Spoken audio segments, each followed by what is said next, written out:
Hey everyone, it's that time again, the time where I talk about my top 10 games that I played this year. This list will be different than most other Game of the Year lists that you see, because it isn't restricted to games that were released this year. I simply looked at all of the games that I played during 2023, and put the ones that I enjoyed the most on this list. I've done my best to keep all of the footage and discussion spoiler-free, so please watch the entire video, especially all of the ad breaks.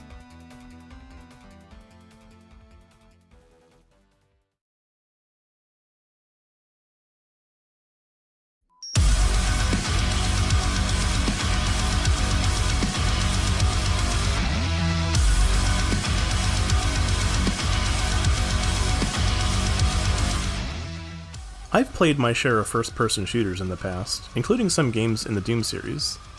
I enjoy them, but I'm not as fanatical about them as a lot of people are. That being said, this game is truly amazing in the way they crafted what feels like a fresh spin on the old FPS formula.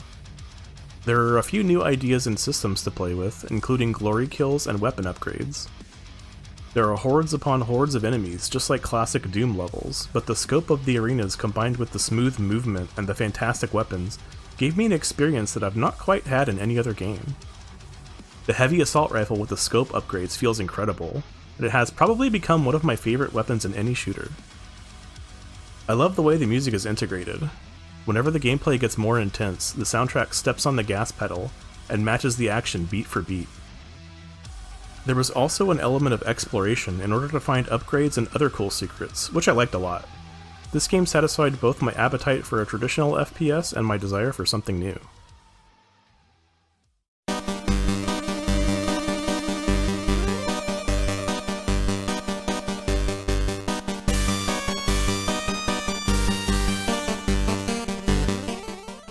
I finally played Shovel Knight and most of its DLC this year. I made it through Shovel of Hope, Plague of Shadows, and Spectre of Torment. Maybe I'll come back for King of Cards next year. Anyway, Plague of Shadows was my favorite of the lot. In this expansion, you play as Plague Knight, who controls quite a bit differently than Shovel Knight. He has not only an innate double jump, but also a triple jump with the help of his bomb burst mechanic. I should note that triple jumping took a lot of getting used to, as the bomb burst is very strong and can send you too far if you're not careful. But once you get the hang of it, you can pull off some really miraculous saves, which feel great. You can also purchase ingredients from a character named Mona in order to customize your basic attacks. If you want to change your bomb trajectory, explosion type, or fuse length, just buy the parts and you can swap whenever you want. Constantly going into the menu to change your bombs can be a little cumbersome, but just having the choices available is very nice. It adds a lot to the game and gives this campaign a unique feel. I also enjoyed the story and characters quite a bit in Plague of Shadows, which is odd since they didn't do much for me in Shovel of Hope. But I was invested in them, and it has a sweet ending which I liked very much. If you're like me and you have a copy of Shovel Knight sitting around unplayed, I say, check it out.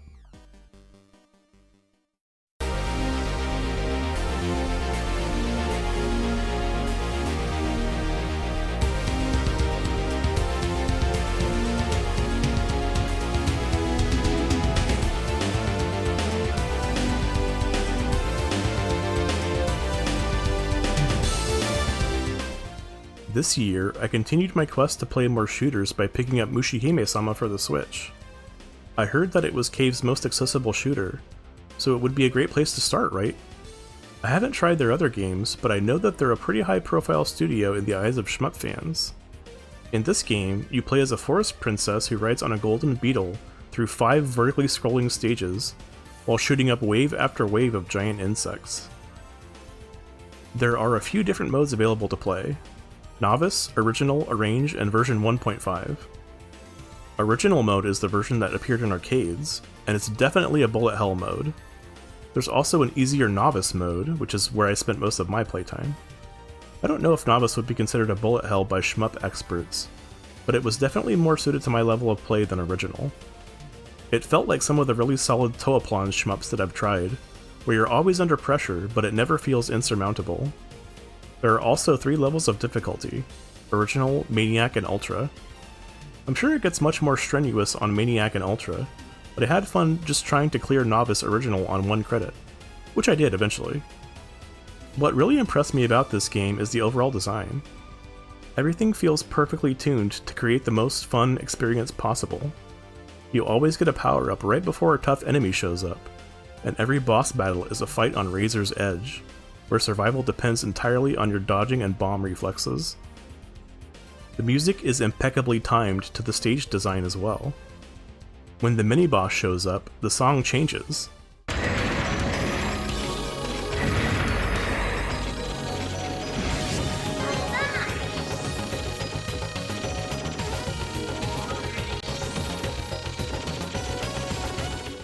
And there's this unbelievable drum fill on the boss track that hits right as the bullets start flying every time.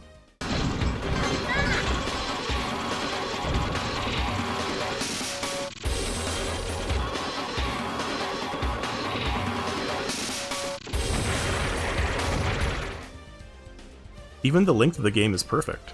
5 stages with an excellent difficulty curve that eases you into the action. This game is really well done, and now I feel like the bar has been raised for any shmups I play in the future.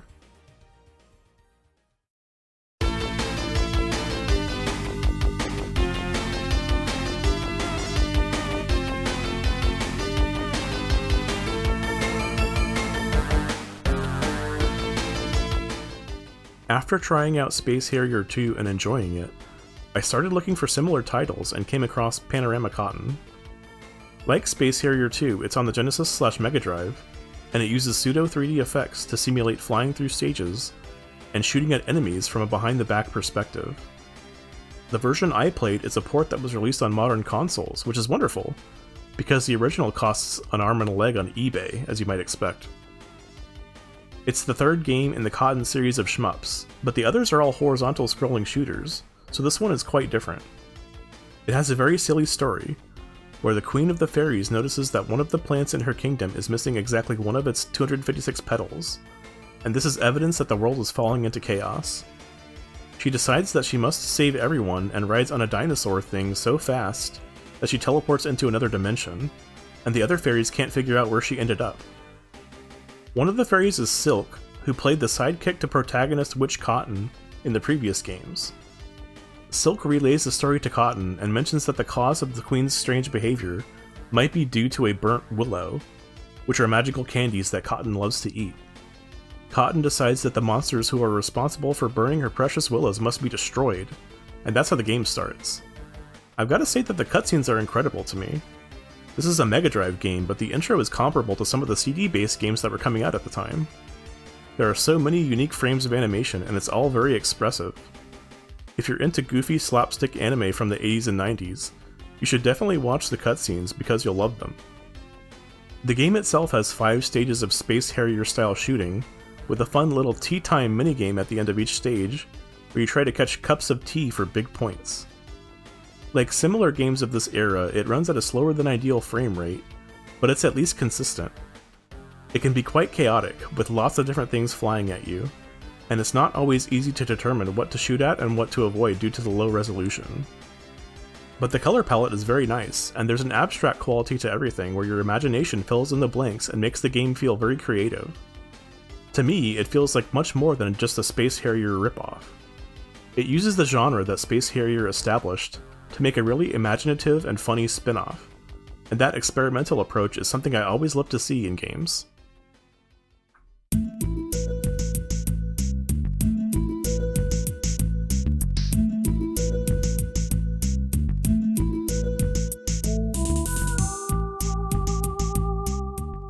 Brandish is the first game in a series of dungeon crawlers that I think is really cool. My interest in it started when I got a used copy of this game for Super NES a long time ago, not really knowing anything about it. I didn't get around to finishing it when I was younger, but I liked it, so this year I decided to see it through to the end. The game has a concept that I like, and an appealing, if a bit confusingly portrayed, antagonist in Della Dellin, localized as Alexis for some reason. The story is separated into 2 parts, divided by a large gap of time. The first events involve a greedy king that sought power beyond his comprehension, and consequently cursed and literally buried his entire kingdom. 1,000 years later, a wanted criminal named Ares, Varric in this version, is surveying the massive hole where the ancient kingdom lies when the aforementioned Della Dellin catches up to him and threatens his life as revenge for killing her master. Predictably, they clash while standing at the precipice and then plummet downward into the ruins. And so you, as Ares, must start at the bottom of the cavern and climb up the same tower where the king attained the forbidden power so long ago. It's a great story, and I love that the history of the ruins is of so little interest to either of the main characters. They're just trying to get out alive, and I found that I was able to see it from their perspective. In typical dungeon crawler fashion, you're just trying to find the next staircase upward. Ares is also a mute protagonist, so there's certainly no time wasted on his part talking with the people that live down there. You're even looting every treasure chest that you come across, just as Ares would be. The hands-off approach to environmental storytelling is something that I appreciate, but the game happens to play very well too. The controls are snappy and responsive, and even with the challenges of porting this game that was originally mouse-controlled to being playable with a Super NES controller, every action feels easy enough to pull off. Be careful if you get motion sickness from games though. This game is notorious for giving people headaches. Since the player is forced to always face the same direction, when you turn, the entire dungeon rotates instantly. This makes it a bit disorienting for some people to watch, but at least you can enjoy the story sequences that break up the gameplay. The few cutscenes that are shown during the game all involve Della Dellen thinking that she has the upper hand, only to get owned by some trap. The bumbling act, while perplexing, is endearing, and brings to mind other examples of comic relief villains, like the lovable Team Rocket. It also serves a purpose in showing the player what kinds of pitfalls to look out for. Aside from all of that, just like with Falcom's other games, the music is fantastic and really sets the mood. There's a final battle in this game that is such a chaotic nightmare that it has to be seen to be believed, but it's somehow still a lot of fun. Just don't fight it with the game speed maxed out. If you like tile-by-tile dungeon crawlers or action RPGs, I would suggest that you give this game a look and see if you like it.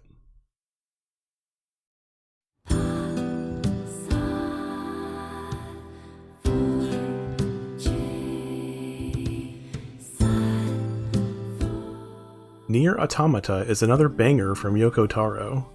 It's an action RPG set far into the future after the events of the original NieR, in which you play as 2B, a combat android who is part of the Yorha Squadron. Yorha forces are fighting a war on mankind's behalf against robots who have taken over Earth. In simple terms, the gameplay consists of watching cutscenes, exploring the open world, battling enemies, and talking to NPCs, but the focus is on the story that this game delivers. The narrative is compelling to watch as it unfolds because of the stellar direction of the pivotal scenes. You can piece together what's happening and why, and it never gets bogged down with too much explanation. There is room to form your own interpretations and let your imagination do its thing, and that's why these kinds of stories stick with me. It's the kind of game that can spark a passionate discussion easily, so I can see why it has the legacy that it does. The combat is very fluid, and it gets the job done, but I wouldn't say I was particularly engaged with that aspect. Similar to my experience with the original, I was sort of coasting through the fights, occasionally equipping stronger weapons, installing new memory chips, and dodging whenever I felt threatened. It's not that I wasn't entertained, maybe I'm just not hard to please when it comes to that stuff. I ask myself, what if I had been more engaged with the combat? What if it was more demanding of my reflexes or forced me to strategize more? Well, maybe that hypothetical game would be higher on a list like this, but as it stands, the game that exists already made an impact on me. It didn't need any of that stuff to win me over, and that's where my thoughts on this game conclude. If you're looking for a story that will stick to your brain for a long time afterwards and leave you pondering what this or that meant, then look no further.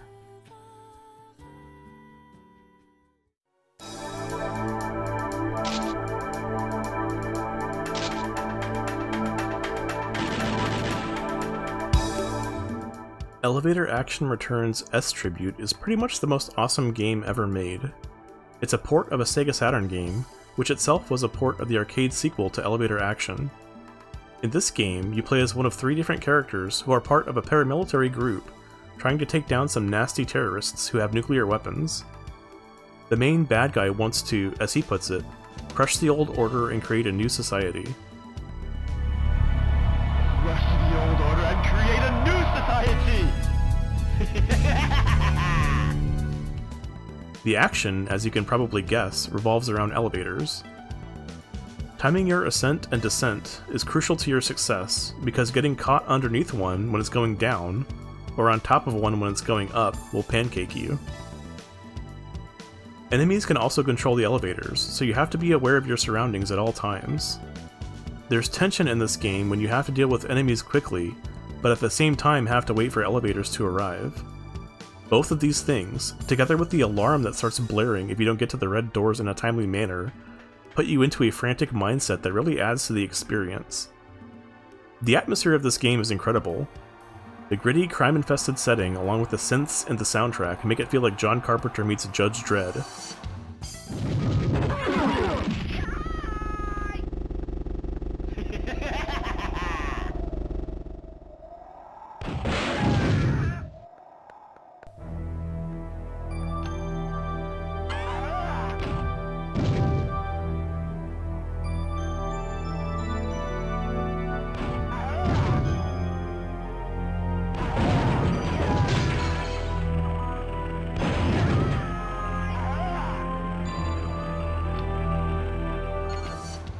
If you're not familiar with this game, check out the music. You might be convinced to play it based on that alone. If that doesn't do it for you, it's also got some wonderful pixel art, superb animation, and some truly memorable voice clips. This way, quick! We're leaving now! Never have I wanted to get good at an arcade game as much as I did with this one. I was determined to run through it with the default lives and credits, time after time, until I saw the ending. It gets very chaotic at the end, but it's a fitting climax for the game. If you think you might enjoy an inventive and incredibly stylish arcade game from the mid-90s, you should absolutely play this.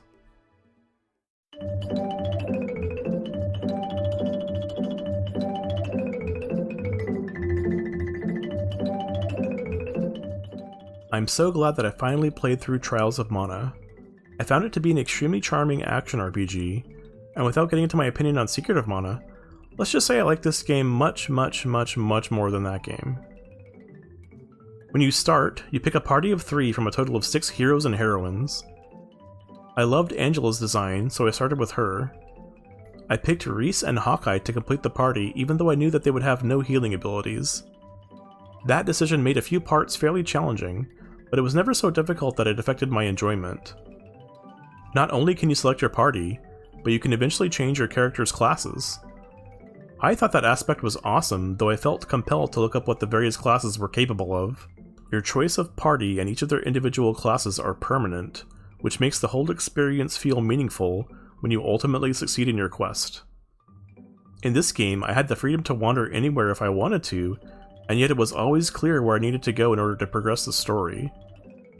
The collection of mana that I played this on had some really nice features that I took advantage of, like save stating to grind ?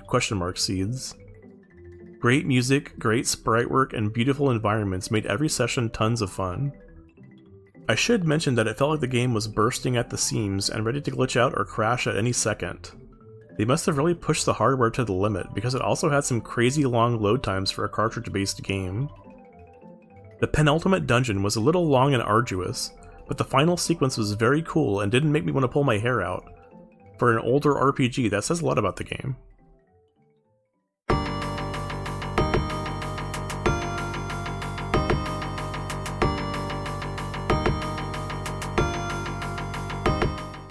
Not really being a pinball guy, I hadn't heard of Demon's Tilt until I came across some in-development footage of the sequel. So I picked up the original game, and I can't think of another time when an impulse purchase like that has paid off so handsomely. It's heavily inspired by Devil's Crush, an occult-themed pinball game for the TurboGrafx 16. It also has monsters to kill and bullets that can block your ball, which sounds annoying but ends up being very addicting. There's a 3-tiered board in normal mode, and each tier is home to various characters, such as Leo the Chained Guardian and Lilith the High Priestess, who is also the announcer. Lilith's voice really adds to the personality and style of this game, whether she's saying how impressed she is or laughing maniacally when you lose a ball.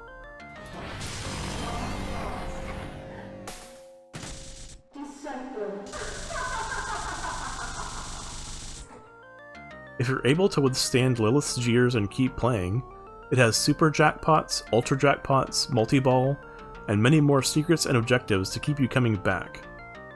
The key to success, though, is mastering the nudge. You can nudge the ball to hit a ramp, or make a split-second save to avoid falling into the drain, and that level of control really puts your fate into your own hands, and encourages you to get better and achieve a higher score. Games like this that take a traditional genre and get really creative with it are my favorites, and if any of what I've said about this game interests you, you should check it out.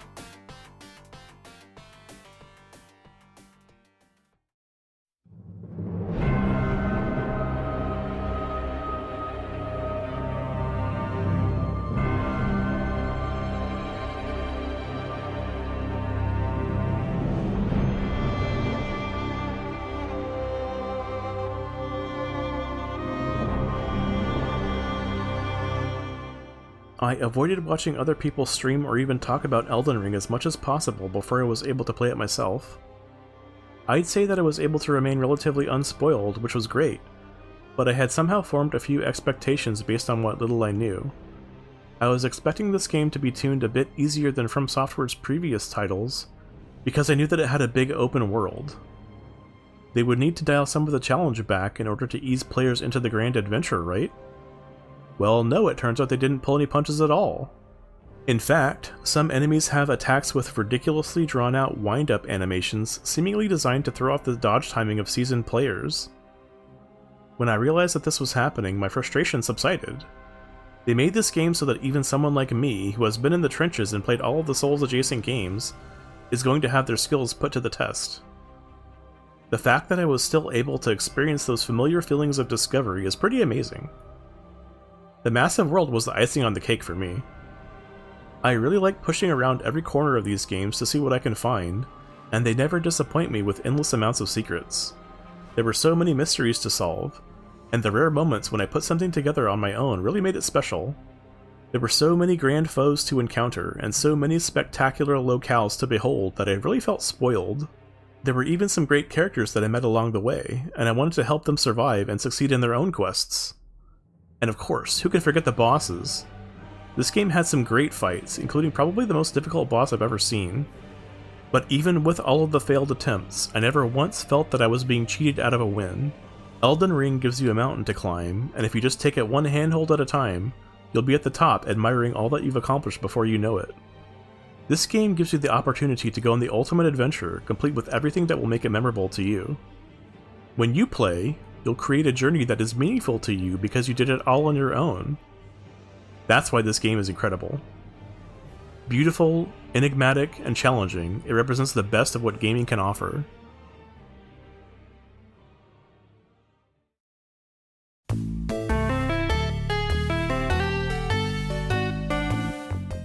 So that was my top 10. What'd you think? Did you like any of these games? I feel like there's more old games, more weird games, and more obscure games on this list compared to last year's.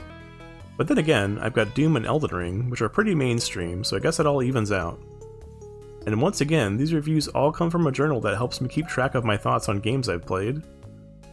If you're looking to chronicle your own personal gaming journey, I'd recommend writing one of your own. Anyway, thanks for watching and have a happy new year.